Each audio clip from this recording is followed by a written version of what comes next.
ସବୁବେଳେ ଯେ ପିଲାମାନେ ଭୁଲ ଥାନ୍ତି ଆଉ ବାପା ମା ମାନେ ଠିକ ଥାନ୍ତି ଏଇଟା ଠିକ କଥା ନୁହେଁ।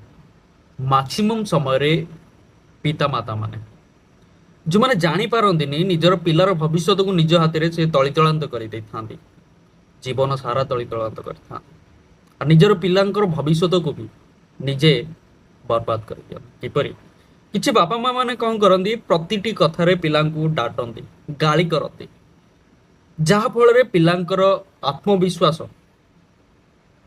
କମି ଯାଇଥାଏ। ଆଉ ସେଇଟା କିଛି ଦିନ ପର୍ଯ୍ୟନ୍ତ ନୁହେଁ, ସାରା ଜୀବନ ପର୍ଯ୍ୟନ୍ତ ସେଇ ଆତ୍ମବିଶ୍ୱାସ ହିଁ ସେମାନେ ହରାଇ ଦେଇଥାନ୍ତି। ଆଜ୍ଞା, ପିଲାଦିନୁ ଆପଣ ପିଲାଙ୍କୁ ଯେମିତି ଗଢ଼ିବେ ନା, ସେଇଟା ସାଇକୋଲୋଜି ପିଲାଙ୍କ ଜୀବନରେ ସାରା ଜୀବନ ପର୍ଯ୍ୟନ୍ତ ରହିବ।